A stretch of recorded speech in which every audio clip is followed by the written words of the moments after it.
கேக்குறேங்க ஐயா, கேக்குறேங்க ஐயா. இப்பதான் ஓரளவுக்கு தைரியம் வருது எல்லாத்துக்கும். இது என்னடா, இது செலவு பண்ணலாமா வேண்டாமா? ம். ஆமாங்க ஐயா, நல்லா புரிதல் வருதுங்க ஐயா. ஆ. ஆனா இப்படித்தான் இந்த இயற்கை உணவு சாப்பிட்றவங்க கூட இறந்து போயிருக்காங்க நிறைய பேர். அதை கூட காலையில பேசணும். இது எப்படின்னு கேட்டீங்கன்னா, சுத்தமான தண்ணீரும் வேக வைத்த காய்கறி, இது ரெண்டு தான் அடிப்படை. இது தெரியாம இயற்கை உணவு சாப்பிட்டாலும் கோய்ந்தாதான், செயற்கை உணவு சாப்பிட்டாலும் கோய்ந்தாதான். இயற்கை உணவு அதாவது அதாவது இயற்கை ஆற்றல் என்பது வேறு, இயற்கை உணவு என்பது எல்லாம் இயற்கை உணவு தான். இப்ப எதை சாப்பிட்டு இருந்தாலும் நம்ம வந்து தண்ணீரையும் காய்கறி பற்றி சுத்தப்படுத்தணுங்கிறது வெங்கடேசன் கண்டுபிடிச்சது. இது வந்து அடிப்படை ஜெர்மனி. அதனாலதான் சொல்றேன், இது தைரியமா எல்லாரும் இதை நம்பி, இந்த புத்தகத்தை நம்பி, என்னுடைய அனுபவம் இருக்குல்ல அதையும் நம்பி நீங்க முதலீடு பண்ணுனா உங்களுக்கு 120 ஆண்டுக்கு செலவில்லாத வட்டி வந்துட்டே இருக்கு.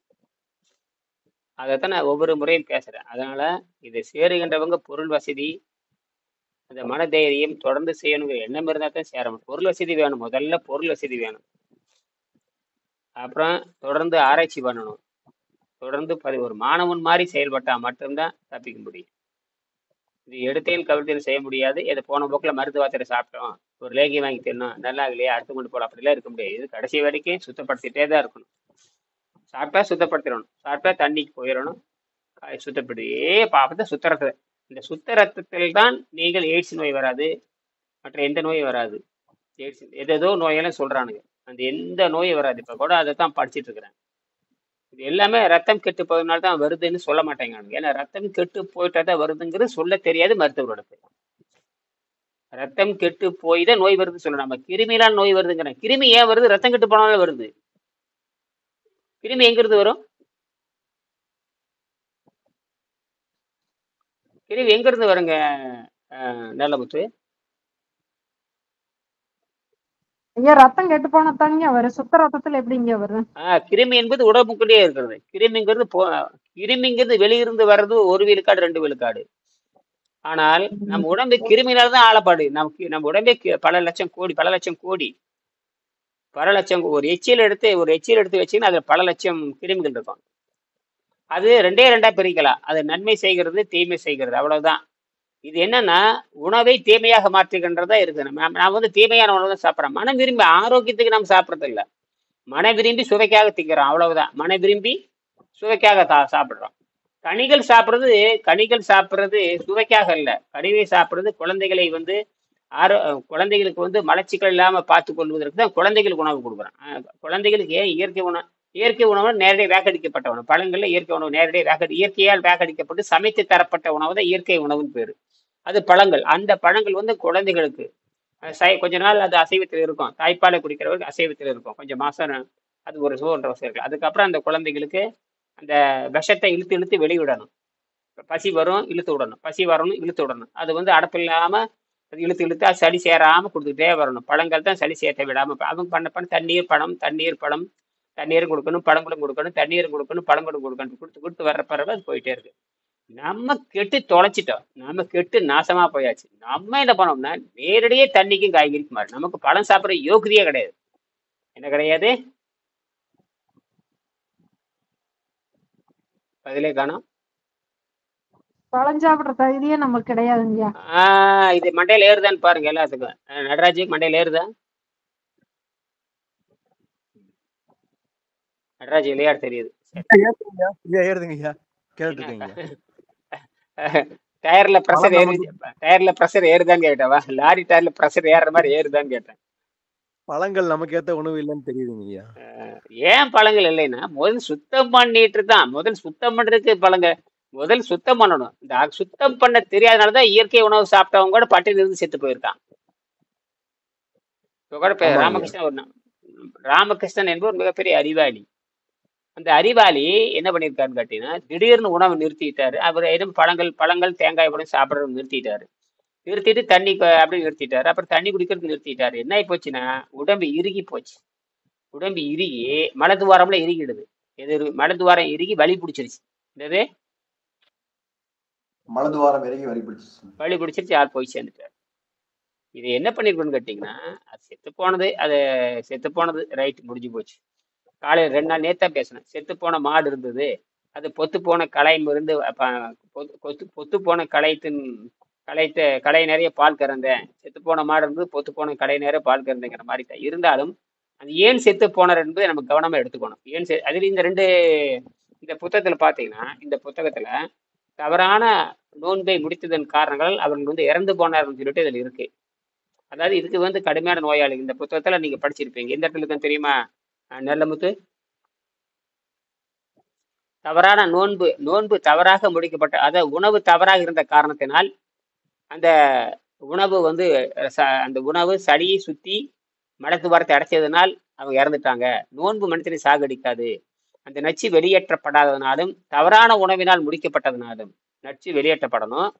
தவறான உணவினால் முடிக்கப்பட்டதுனாலும் அந்த உணவு உள்ள இருக்கிற சளியை சுத்திட்டு மலத்து வார்த்தை அடைச்சிருச்சு, அதனால இறந்துருக்காங்கன்னு 2 இடத்துல குறிப்பு இருக்கு. தெரியுமா உங்களுக்கு? படிச்சு பார்த்துருப்பீங்க, பேசியிருக்கீங்க, ஏற்கனவே பேசியிருக்கோம். படிச்சு பார்த்துருக்கீங்களா? யாராவது நினப்பு இருக்கா?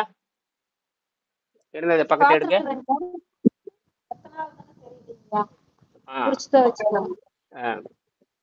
இது நாம என்ன சொல்றேன், பக்கம் பாருங்க, நான் குறிச்சு வச்சிருக்கேன், இதுக்கு எடுத்துறேன்.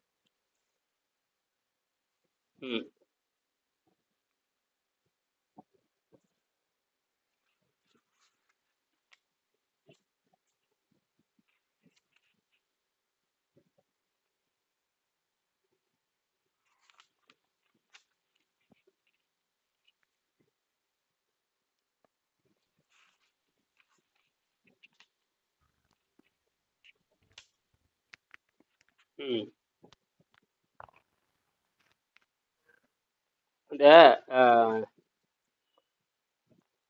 இறைச்சி சாப்பிட்றதுனால் ஏற்படுகின்ற, அது வரும் பாருங்க, இறைச்சி சாப்பிட்றதுனால் ஏற்படுகின்ற வரும் பாருங்க.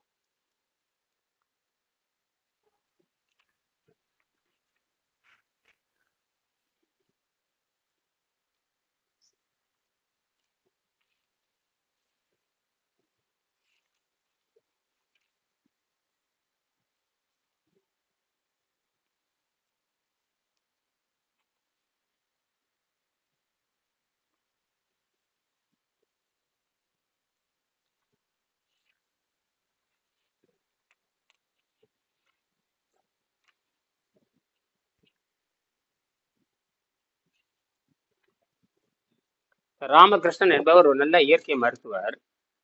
அவர் தான் தமிழ்நாட்டிலுக்கு ஒரு தமிழ் ஆசிரியர்னு நினைக்கிறார் ராமகிருஷ்ணன். அவர் வழி வந்தவங்க தான் அந்த இயற்கை உணவு. அவர் என்ன பண்ணியிருக்காருன்னு கேட்டிங்கன்னா, திடீர்னு உணவு பழக்கத்தை நிறுத்திட்டு அவர் இந்த தூய தண்ணீரும், இப்போ நமக்கு தெரிஞ்சு காட்டி சொல்கிறோம், இந்த தூய தண்ணீரும் வேக வைத்த காய்கறியும் சாப்பிடாம மலச்சிக்கல் ஏற்பட்டு விஷம் ஏறாமல் இறந்துட்டார். ஆனால் அவருக்கு தெரியாது. அவர் என்ன தேங்காய் பழத்தை அறிமுகப்படுத்திட்டு மாட்டிக்கிட்டார். டக்குன்னு நிறுத்தினோடனே பழத்தில் இருக்கிற விஷமும் தேங்காயில் இருக்கிற விஷமும் மலத்தின் வழியாகவும் சிறுநீர் வழியாக வெளியேற்ற தெரியாதனால அது உள்ளே இறுகி நின்றுச்சு. அப்போ காய்கறி சாப்பிட்டா மட்டும் தான் 100 விழுக்காடு வெளியே போகும். காய்கறியும் தண்ணீர் சாப்பிட்டு சாப்பிட்டு சாப்பிட்டு சுத்தப்படுத்திருக்கணும். ரத்தத்தை செக் பண்ணிட்டே வந்திருக்கணும். ரத்தத்தை பார்க்கணும், ரத்தம் சுத்தமாக இருக்குன்னு பார்க்கணும். சராசரி வேலைகள் செஞ்சுட்டு இருக்கணும். சராசரி வேலைகள் செஞ்சுட்டு நடமாடிட்டு, சராசரி வேலையும் செய்யணும், நடமாடிட்டு இருக்கணும். அந்த உணவு பாதை சுத்தம் பண்ணியிருக்கணும், அது வெளிக்கு போயிருக்கணும், சிறுநீர் பிரிஞ்சிருக்கணும், மஞ்சளாக போயிருக்கும். இதெல்லாம் போய் போய் போய் போய் போய் எடையை கவனிச்சுட்டு வந்திருக்கணும். அது செய்யணும். இது செஞ்சு அப்புறம் 1 நாள் 2 நாள் தண்ணியில் இருந்து பார்க்கணும். நாக்கில் விஷ வருதானு பார்க்கணும். அப்படி பார்த்துட்டு அதுலேயும் விஷம் வரும். நாக்கில் வெள்ளை வடிதானு பார்க்கணும். அப்புறம் பார்த்துட்டு வாந்தி வரதான்னு. இப்படிலாம் நிறைய ப்ராசஸ் இருக்குது. நிறைய வழி செஞ்சு பார்த்துட்டு தான் கடைசியில் நீங்கள் நீரும் மருந்தாமல் காற்று மருந்தாமல் இருக்கலாம். இது செய்யாம திடீர்னு வாழைப்பழத்தையும் தேங்காய் திருட்டு நிறுத்தினோடனே ஆளை கொண்டு போடுச்சு. தேங்காய் பழம் திருட்டு வெளிக்கு போயிட்டு இருக்க வரைக்கும் ஒன்றும் தெரியல. அப்போ தண்ணியாவது குடிச்சிருக்கணும், அதையும் நிறுத்திருக்கா பாருங்க, மாட்டிடுச்சு. அப்போ எல்லாமே தப்பாக நடந்துச்சு. செய்த முறையெல்லாம் கரெக்டு தான், ஆனால் முறையாக செய்யற முயற்சியெல்லாம் சரிதான், முயற்சி தப்பா போயிடுது, முயற்சி தவறா போச்சு. அதனாலதான் சொல்றேன், கவனமா செய்யணும். திருப்பி சொல்லிட்டே இருக்கிறேன். ஒழுங்கா சேரணும். முஸ்லீம் அந்த நோன்பு இருப்பாங்க, அவங்க எச்ச கூட முழுங்காம இருப்பாங்களா? எப்படிங்க அது? அது தவறான முறைதாங்க ஐயா. அது உலர் நோன்புன்னு பேரு. அது பேர் உலர் நோன்பு. அது வேற, அது மத சம்பந்தமா, அதுக்கு இதுக்கு சம்மந்தம் இல்லை, அது அதுக்கும் ஆரோக்கியத்துக்கு சம்மந்தம் இல்லை. ஓ, ஆரோக்கிய சம்பந்தம் இல்லைங்க. ஓ, புரியுதுங்க. ஆமா ஆமா, அவங்க ஆரோக்கியம் அது அப்படி பார்த்தா நம்ம ஆரோக்கியமா வாழணும் இல்லை. ஏன் எல்லாரும் சக்கரை நோயில் ஏன் சாகுறாங்க? இல்லை புற்றுநோய் சக்கரை நோய் மாற அவங்க சாகிறது பிறகு கொடூரமா தானே சாகுறாங்க. அதான் ஐயா, ஆரோக்கியம் ரீதியா பார்த்தா அது தவறுதாங்க ஐயா. அந்த முறை தவறு. ஆரோக்கியம் ரீதியா பார்த்தா அது தவறுன்னு தவறு. சொல்லாதீங்க, அது பக்தி. தவறுன்னு சொல்றதை விட அது பக்தி, அவ்வளவுதான். அது தவறாது சரி, யாருக்கு தெரியும். ஆனா அப்படி இருந்தாலுமே புற்றுநோய் குணமாகும். ஆனா புற்றுநோய் குணமாகிறது இவங்களுக்கு தெரியாது. ஓ, சரிங்க. அது 2 வேளை இறைச்சி சாப்பிட்டாங்கன்னா அதுவும் வேலை நடக்காது. இப்ப இறைச்சி சாப்பிட்ற மாதிரி மாறிட்டாங்க. அது வந்து ஓ, கனிகள்ல தொடங்கி கனிகள்ல முடிக்க. நீரும் கனி, காலையில கனிகளும் தண்ணீரும் சாப்பிட்டுக்கணும். அதுக்கப்புறம் ஓய்வில் இருக்கணும். அப்புறம் இரவு மாலையில கனிகளும் தண்ணீர் சாப்பிட்டு முடிச்சுக்கணும். வேற எதுவும் தொடக்கூடாது. சரிங்க. சாப்பிடுற உணவே தப்பா இருந்தா என்ன பண்ண முடியும்? புரியுதுங்க. இது நீரும் கனியும் அது நபிகளுடைய உணவுல பாத்தீங்கன்னா ஒரு 11 உணவுகள் சரியா இருக்கும். ஒரு உணவு தான் இறைச்சி வரும். இறைச்சி அது எது ஒட்டகப்பாலுன்னு நினைக்கிறேன். அது என்னன்னு தெரியல. நான் வந்து கூகுள்ல போய் பார்த்தா தெரியும். கூகுள்ல போய் பார்த்து முகமது நபியினுடைய உணவு என்னன்னு போட்டு பாருங்க, அதுல வரும். அதுல பாத்தீங்கன்னா 12 வகையில 12 இருக்கும். நான் என்கிட்ட அதுல பட்டியலே என்கிட்ட இருக்கு. அவர் என்ன சாப்பிட்றாருங்கிறவர் என்ன வலியுறுத்துறாங்க. அது ஒன்னே ஒண்ணு. அதுல பாத்தீங்கன்னா ஒட்டகப்பாலுன்னு ஒரு கடுமையான அடர்த்தி உடையது, கடுமையான அடர்த்தி உடையது ஒட்டகப்பால். அது எதுக்கு ஒட்டகப்பால் சாப்பிட்றாருன்னு தெரியல. அப்புறம் மற்றதெல்லாம் பூரா தண்ணீரும் பழங்களை பத்தி தான் சொல்லுவாரு. எப்படி பாலைவனத்துல எப்படி தண்ணீர் பழம் வரும்? அது நீர்ச்சத்து பழமா சொல்லுவாரு. இப்ப பாலைவனத்தை என்னமா எனக்கு தெரியல. அவர் எங்கே இருந்து எந்த நாட்டில இருந்து கொடுத்துருக்கலாம், அவ்வளவுதான். ஏன்னா நோன்பு இருக்கிறவனுக்கு குறைவான உணவு போதும் இல்லை. அதுதாங்க இப்ப நோன்பு இருக்கு, அது சராசரி உணவா அவர் நோன்பு உணவா நமக்கு தெரியாது. ஆனால் அவர் நபிகள் நாயகம் இந்த உணவு பழக்கத்தை பின்பற்றினார் என்பதற்கு கூகுள்ல தான் செய்தி இருக்கு. அதுல வந்து ஒரு உணவு விலங்கு பால். விலங்கு பாலுக்கு ஆரோக்கியத்துக்கு சம்மந்தம் இல்லை. நம்ம வந்து அதிகபட்சமா என்ன சொல்றாங்கன்னு பார்க்கணும். அதிகபட்சமா அப்படி பார்த்தா வள்ளலார் கூட சன்மார்க்கிகள் உணவுன்னு ஒண்ணு சொல்லியிருக்காரு. யாரும் அதை பின்பற்றுறது இல்லை. சன்மார்க்கிகள் உணவுன்னு ஒண்ணு சொல்லி இருக்கிறதாக சொல்லப்படுகிறது. சன்மார்க்கிகளுக்கான உணவு. அது என்ன உணவு? அது வந்து வளலை கலட்டுவதற்கும் அப்படிலாம் சொல்றாங்க. இதெல்லாம் வந்து ஒரு சிஸ்டமேட்டிக்காவே இல்லை, எதுவுமே மாட்டிக்காச்சு. அதனால இவர் வழியே இல்லை. இனி வெங்கடேசன் தான் ஃபைனல். வெங்கடேசன் தான் இனிமேல யாரையும் இது சொல்லி ஆனா நாம சொல்லி தெளிவடைஞ்சுட்டா போதுமான. ஏன் திருப்பி சொல்றேன்னா, நீங்க தெளிவடையாதவங்க இணையிட்ட சேரவும் முடியாது. இன்னைக்கும் சொல்றேன், தெளிவடையாதவங்க யார்கிட்ட சேர முடியாது? ஐயா கிட்ட வர முடியாது. வேண்டாம், அவ்வளவுதான். அதனால எப்பவே முடியும். இதெல்லாம் முடிவு பண்ணி 15 வருஷத்துக்கு முன்னாடி முடிவு பண்ணியாச்சு. நம்மகிட்ட வர்றத வந்து இனியன்னு சொல்றதை கேட்கணும். கேட்கற கட்டுறது கட்டணும். இல்லைன்னா ஓடி போயிரு, அவ்வளவுதான். அப்படி அவங்க தெரியும். வரலினாலும் அவங்க வரமாட்டாங்கன்னு தெரியும். ஒரு வகுப்புல ஆசை வைக்க இந்த 3000 கட்டிட்டு வருவாங்க. அதுக்கப்புறம் அவங்க வரலினாலும் தெரிஞ்சு போச்சு, அவ்வளவுதான். அப்புறம் நீங்க தப்பி அப்புறம் நீங்க வட்டத்துல தான் மாட்டிக்குவீங்க. நேர்கோட்டை காட்டுற அதிகாரம் இதுக்கு மட்டும்தான் இருக்கு.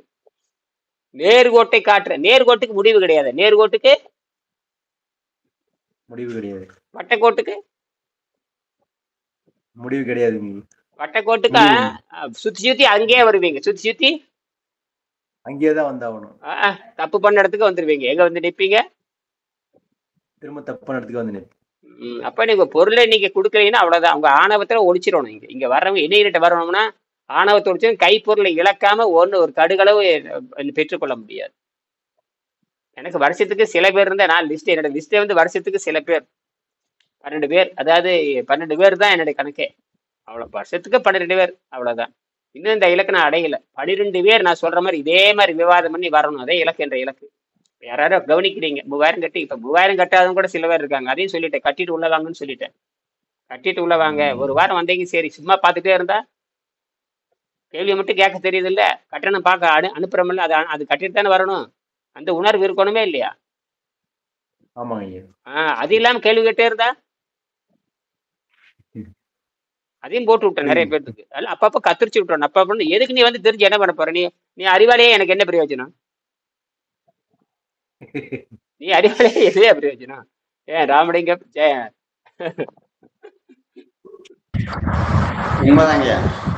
நீ அறிவாளியே யாருக்கு தெரியாது. உன் குடும்பத்துக்கு நீ எது அதற்குரிய பரிமாற்றம் கட்டாயமாக வேணுங்க. அதுக்கு தான் உழைக்கிறீங்க, அதுக்கு தான் பணம் சம்பாதிக்கிறது ஓடுறீங்க. அப்புறம் பணம் சம்பாதிக்க ஓடணும்னா ஆரோக்கியத்தை இப்ப பணம் சம்பாதிக்கிறது ஓடுற ரைட்டு, அப்புறம் ஆரோக்கியம் சம்பாதிக்கிறதுக்கு அதையும் ஓட மாட்டேங்கிறீங்க. பணம் சம்பாதிக்கிறதுக்கு ஓடுற ஓட்டத்தை பார்த்தீங்கன்னா தலைதறிக்கு அமெரிக்கா ஓடுறது, லண்டன் ஓடுறது, நியூயார்க் ஓடுறது, அங்க போய் செருப்படி வாங்குறது. அவன் டக்குனு பீஸை பிடிக்கிடுவான். ஆமா, மொத்தமா பிடுங்குறது இல்ல, பிடுங்கன்னா 10,000 பேர்த்த மொத்தமா பிடுங்குறது. யாரும் அமெரிக்காவில் போய் வேலை இல்லைன்னா எவனையும் சூட்டும் போட முடியாது, ஒன்றும் பண்ண முடியாது. மொழி தெரியாம போனீங்கன்னா வம்பு. நேற்று கூட பார்த்தேன். அதெல்லாம் ரைட்டு. இது குருகுல கல்வி முறை. இது நீ சமாதி வரைக்கும் கொண்டு போகக்கூடிய கல்வி முறை. அதனாலதான் இழுத்து பிடிக்கிறேன். வெங்கடேசனே ஒழுங்கா சொல்லிட்டு போயிட்டாரு. இது அடுத்த தலைமுறைக்கான வேலை வாய்ப்புன்னு எழுதியிருக்காரு. அடுத்த தலைவருக்கான 7ஆம் இடத்தை எடுத்து படிச்சு பாருங்க. வேலை வாய்ப்பும் சமாதானமும் ஏற்படும் எழுதியிருக்காரு. அப்புறம் வேலை வாய்ப்பு உருவாக்கமா போடின்னு முதல்ல எனக்கான வேலை வாய்ப்பு உருவாக்கணும் இல்ல. இப்ப எனக்கான சம்பளத்தை எனக்கு யார் சம்பளம் கொடுப்பாங்க? அது கேள்வி வருதா இல்லையா? எனக்கு யார் சம்பளம் கொடுப்பாங்க? ஒரு மருத்துவத்துக்கு என்ன சம்பளம் தெரியுமா உங்களுக்கு? ஒரு நோயாளியை குணமாக்கணும் எனக்கு என்ன சம்பளம்? அரசாங்கம் உண்மையில இந்த MBBS டாக்டர் என்னோட சம்பளம் மாசம் 2 லட்சம், மாசம் குறைஞ்சபட்சம் எனக்கு 2 லட்சம் 3 லட்சம் வரும். அப்புறம் ஆஸ்பத்திரி வச்சிருந்தா தினம் 1 லட்சம் சம்பாதிப்பேன். அதெல்லாம் இல்லாம வெறும் 2 லட்ச ரூபாய் ஃபீஸ் வச்சிருக்கேன். வெறும் 2 லட்ச ரூபாய் ஃபீஸ். 2 லட்ச ரூபாய்க்கு 100 ஆண்டுக்கு நீங்க நோய் இல்லாம வாழ்றது இல்லை. நினைச்சு கூட பார்க்க முடியாது. சொல்றப்ப உங்களுக்கு காசு இருக்காது. அதுக்கு நான் ஒன்றும் பண்ண முடியாது. யானையை வாங்கணும்னு நினைச்சா கையில் 1 கோடி வேணும். தங்கம் வாங்கணும்னு நினைச்சு இன்னைக்கு தங்கம் நினைச்சா விலை வருது. நேற்று பார்த்தா 40,000, இன்னைக்கு பார்த்தா 80,000. ஒன்றும் பண்ண முடியாது. அதோட நம்ம கவலை. ஆனா எனக்கு தேவை குறைஞ்ச சொல்பம். அதனால எனக்கு சொல்பம் தானே தேவை. எனக்கு என்ன தேவை? சொல்பமா இருக்கிறதுனால சரி, நம்ம லிஸ்ட் இவ்வளவுதான் தேரும்னே தெரியும். என்ன இவ்வளவு இருக்கிட்டே போனோம்னா, இப்ப சட்டத்தை போட்டு இருக்கிட்டே போனா அதை தாக்கு பிடிக்கிறது தானே மேல வரும். வசதி இருக்கணும், பொருள் வசதி இருக்கணும், சொல்றது கேட்கணும், டாக்குமெண்ட் பண்ணணும், ஆகணும், தினம் பேசணும். இப்படி இருக்கும்போது என்ன ஆகுங்க? எத்தனை பேர் வருவீங்க? 100 பேர் 5 பேர் வருவான். இப்ப அவங்க பாருங்க, அருணாவை காணும் இந்த 10 நாள். அவங்க சொல்லிட்டாங்க கொஞ்சம் டைம் எடுத்துக்கிறீங்கிறாங்க. அவங்க பணம் கட்டிட்டாங்க, குழந்தையோட இம்சம் தாங்க முடியாம அங்க இருக்கிறாங்க. பாருங்க 10 நாளா வர்றதே இல்லை அவங்க. இதுக்கு என்ன பண்ண முடியும்? என்ன பண்றது? அவங்க வருவாங்க, திடீர்னு காணும். என்ன பண்ணுவீங்க நீங்க? பணத்தை கட்டியாச்சு. ஒரு வகுப்புக்கான 10 நாள் போச்சுன்னா வகுப்பு முடிஞ்சுது, அவ்வளவுதான். அப்புறம் எப்போ வருவீங்க? அடுத்த தடவை மறுபடி 20 நாள் கட்டணும். எங்க போவீங்க? இப்பவே வகுப்புக்கு வரல. ஆனா அவங்க தெரியும், விஷயம் தெரிஞ்சு போச்சு, உடம்பு இழைக்கல, அது வரைக்கும் வந்துச்சு. அதுக்கப்புறம் இழைக்காது. சரி, தூங்குற நேரத்துலயே அது வரணும். குழந்தை தூங்குறத தெரியும். குழந்தைகள் இருந்தா ரொம்ப சிரமம். அது கை குழந்தை இருந்தா ரொம்ப சிரமம் தான். அது நல்லா தெரியுது. அதுக்கு 24 மணி நேரம் அந்த குழந்தை விளையாட்டே இருக்குமா? அப்ப யோசிக்கணும் எல்லாருமே. அந்த நேரத்திலேயாவது எப்போ உனக்கு நேரம் கிடைக்கும், எப்போ உங்களுக்கு நேரம் கிடைக்குதோ அப்ப கூப்பிட்டு பேசுங்க. அதுதான் என்னுடைய வேலை. காலையில் அதிகாலையில் கூட நீங்க அதிகாலை எந்திரிச்சு கூட கூப்பிட்டு பேசலாமே. ஏன்னா 24 மணி நேரம் ஒரு குழந்தை தூங்குமா? எனக்கு அப்படியாவது இருக்காங்களா? 24 மணி நேரம் இந்த 24 மணி நேரம் ஒரு குழந்தை விளையாண்டு இருக்குமா? செல்போன் வச்சுட்டு விளையாடுவீங்க இப்பெல்லாம்? 24 மணி நேரம் விளையாண்டு இருக்குமா? இல்லைங்க. இடைவெளி இல்லாம குழந்தை விளையாண்டு இருக்குமான்னு கேக்குறேன். ஏதோ ஒரு காரணம் இருக்கும். ஏதோ ஒரு குழப்பம் வந்திருக்கு, ஏதோ ஒரு காரணம் வந்திருக்கு. குழந்தை மட்டுமே குழந்தையும் காரணமா இருக்கு. அது இல்லையா? பெண்களுக்கு எக்கச்சக்கமான பிரச்சனை வருது. அதெல்லாம் சொல்லவே ரெண்டாவது 2 பேரும் என்ன ஆச்சுன்னு கேட்டீங்கன்னா, 2 பேரும் சுத்தமா இருக்கிறாங்க. அதனாலதான் இவங்க பணம் கட்டியிருக்காங்க. இல்லாட்டி கட்டிருக்க மாட்டாங்க. 2 பேருமே பயிற்சி. இப்ப 2 பேருமே இந்த புத்தகத்தை வாங்கி படிச்சு 2 பேருமே முடிவு பண்ணிட்டாங்க. முடிவு பண்ணி வந்தாங்க. மிகப்பெரிய அதிசயங்க. 2 பேரும் ஆச்சரியமா இருந்து. அதுதான் ஆச்சரியப்பா. 2 பேருமே சந்திச்சேன். போட்டோவே போட்டனே இல்லையா? 2 பேர் போட்டோ எடுத்து பாத்துருப்பீங்களே. 2 பேர் கலந்துட்டது மதுரைக்கு நேரம் கோம்பதிபுரத்துக்கு வந்தாங்க. நான் கூப்பிட்டு 1 மணி நேரம் வகுப்பே எடுத்து அவங்களுக்கு. 1 மணி நேரம் அவங்க அம்மாவோட ஒரு வகுப்பு எடுத்து. அவங்க அம்மா வந்துடுறாங்க. அவங்க அம்மான்னு தான் நினைக்கிறேன். அவங்க அம்மா வந்தாங்க. கிட்டத்தட்ட 3/4 மணி நேரம் பேசினேன். அதுக்கப்புறம் சுந்தர் வந்தார், மருத்துவ பொறியாளர் சுந்தர். அவர்கிட்ட 3/4 மணி நேரம் பேசினேன். அவரு எப்பவோ அவரு பயிற்சியை பணம் கட்டியே சும்மாவே இருந்தாரு. அது வசதியானவர், அரசு ஊழியர். அவரு பாருங்க பணம் கட்டாம பயிற்சி எடுத்தாங்க. ஏன்னா மெல்ல வராங்க. இருக்கட்டும் சாமின்ட்டாரு. பணம் இருக்கட்டும் சாமின்ட்டாரு. ஏன் பணம் கட்டி இருக்கிறீங்க, ஏங்க வகுப்புக்கு வரலன்னு கேட்டா, இருக்கட்டும் சாமி அப்புறம் வரேன்ட்டாரு. இப்படியும் ஆளு இருக்காங்க. எப்படி இருக்கிறாங்க? அப்புறம் வரேன்றாங்க. பணத்தை கட்டிட்டு அதான் ஐயா. அதுக்கு நான் ஏங்க சாமி பணம் கட்டி இருக்கிறீங்க ஏங்க வகுப்புக்கு வரலன்னு கேட்டா அது இருக்குன்ட்டாரு. அதுக்கப்புறம் நன்கொடை கொடுத்துட்டே இருந்தாரு. அது போக அது தனி, நன்கொடை தனி, அதுவும் தனியா போயிட்டு இருக்கு. அந்த மாதிரி ஒரு 10 பேர் இருந்துட்டு வேலை திடீர்னு பிரச்சனையே இல்லை. இது இருக்கு. ஆனா அதுக்காக வந்து இவன்கிட்ட இலவசமா சொல்லி தர முடியாது. ஏன்னா இவன் செய்ய மாட்டான். அங்கேயும் பிரச்சனை வருது. நீங்க நன்கொடை வந்தாலுமே இலவசமா சொல்லி தரக்கூடாது. இலவசமா புரியுதுங்கய்யா. செய்யக்கூடாது. அப்ப எப்படி இந்த அரசாங்கம் இலவசமா பண்ணி நீங்க மதிப்பெண், அதாவது மதிப்பெண்ணை வந்து நீங்க புத்தகத்தை கொடுத்துட்டு போயிடலாம். புத்தகம் இலவசமா கூட கொடுக்க முடியும். நீ படி, இது சிலபஸ் தானே. இப்ப இதுல வந்து ஒண்ணும் இல்ல. உடம்பு எப்படி சுத்தமாக்குவது? காலை முதல் மாலை வரை நீரை மருந்தாக அருந்தி மாலை ஒருவேளை மட்டும் வேண்டிய அளவு கீரை காய்கறிகளை மலச்சிக்கல் நீங்கள் உண்டு வந்தால் படிப்படியாக உடல் நிலைத்து வந்து எல்லா நோய்களும் குணமாயிரும் அப்படின்னு எழுதுனா எழுதி பாஸ் மார்க் வாங்கிடுவான். அது சரியா போச்சா? அப்படித்தான் நம்ம பாஸ் மார்க் வாங்கியிருக்கோம். இப்ப நீங்க இதுல தேர்வு வச்சீங்கன்னா எல்லாரும் பாஸ் ஆயிருவீங்க. 47 பாடத்தை படிங்கன்னு சொல்லி போட்டு ஒரு 10 பாடத்துல கேள்வி, எல்லா மார்க்குக்கு 47 பாடத்துல எல்லாத்துக்கும் 1 மார்க். நான் வந்து ஒரு 15 மார்க் வாங்கினா போதும் சொல்றேன். 47 கேள்வி கேட்பேன். நீங்க 15 கேள்விக்கு மட்டும் பதிச்சுட்டா பாஸ் மார்க். ரைட், ஓகே, நீ டாக்டர், அவ்வளவுதான், முடிஞ்சு போச்சு. அப்படி அறிவிச்சிடலாமா? ஏன் ராமலிங்கம் அப்படி அறிவிச்சிடலாமா? 47 பாடத்தை அது மீண்டும் மதிப்பெண் கல்வியா போயிருவீங்க. அதைத்தான் சொல்றேன். அப்படி அறிவிச்சுன்னு வச்சு ஒண்ணும் இல்ல. புத்தகம் படிச்சுட்டீங்களா, பாஸ் மார்க் வாங்கிட்டீங்களா, 1000 ரூபாய் ஃபீஸ் எல்லாம் 3000 கட்டுறேன், தரம் 5000 கட்டிடுவாங்க. இது பாஸ் மார்க் வாங்கிட்டியா? அப்படி கூட ஏமாத்தலாம். கூட எல்லாரும் பாஸ் மார்க் வாங்கியாச்சா, நீ வைத்தியர் போ, உன்னோட வைத்தியம் இப்படித்தான் போ, என்கிட்ட வராதா. பள்ளிக்கூடத்தை துரத்தி விட்டுற வேண்டியது. பாஸ் மார்க் வாங்கினதுக்கு பள்ளிக்கூடத்தை திரும்பி பார்க்க கூடாது. பள்ளிக்கூடத்தை திரும்பியெல்லாம் பார்க்க கூடாது. பாஸ் மார்க் வாங்கிட்டு ஓடிடுவானே. SLC முடிச்சுட்டியா, அதோட ஓடிடுவான். அப்புறம் வாத்தியார்ட்ட போய் தொங்க விட கூட போகவே கூடாது. பாஸ் மார்க் வாங்கிட்டு எங்க போக கூடாது? பள்ளிக்கூடத்துக்கு போக கூடாது. இங்கதான் நீங்க மாட்டிக்கிட்டீங்க. இது அப்படி இல்ல. நீங்க பணம் லட்சக்கணக்கில் கட்டணும், திரும்பி திரும்பி திரும்பி இணையிட்டு வந்தே ஆகணும், பேசியே ஆகணும், சாகர வரைக்கும் பேசியே ஆகணும். வேற வழியே இல்லை. சிக்கிட்டீங்க எல்லாருமே.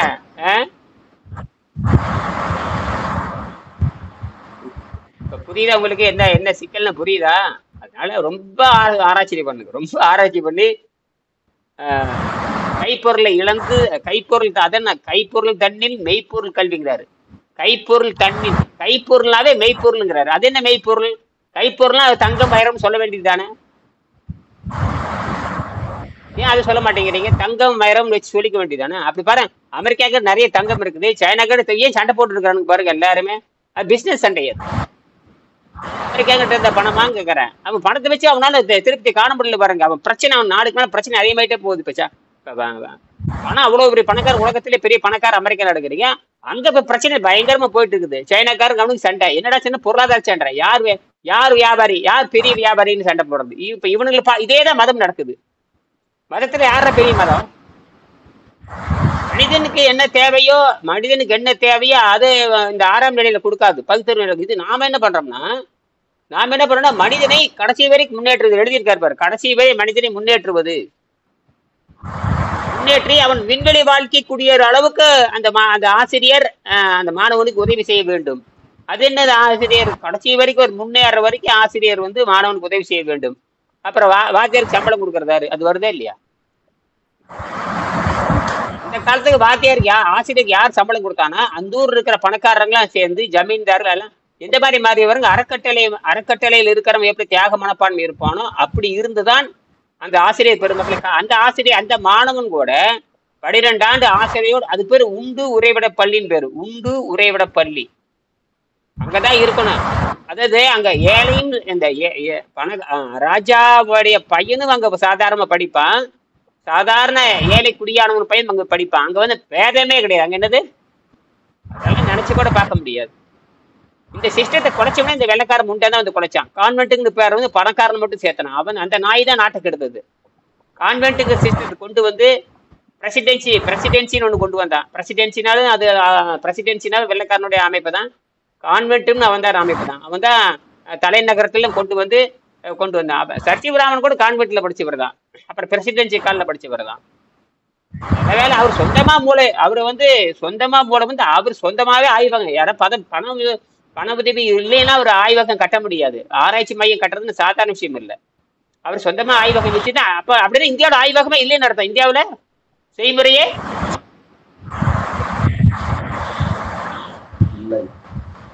செய்முறை இல்ல. யாரு சர்சிவரன் காலத்திலும் கிடையாது, சர்சிவ ராமன் காலத்திலும் கிடையாது, இப்பவும் கிடையாது. எங்க செய்முறை எங்க இருக்குது? பிராக்டிக்கலே கிடையாது, எல்லாம் தியரி தான். பேருக்கு தான் பிராக்டிஸ் சொல்லிட்டு அதுக்கு தனியாக மார்க் போட்டுருவோம். பொய் எத்தனையுமே. மீண்டும் நான் 4 மணிக்கு பேசலாம். நன்றி. நன்றிங்க.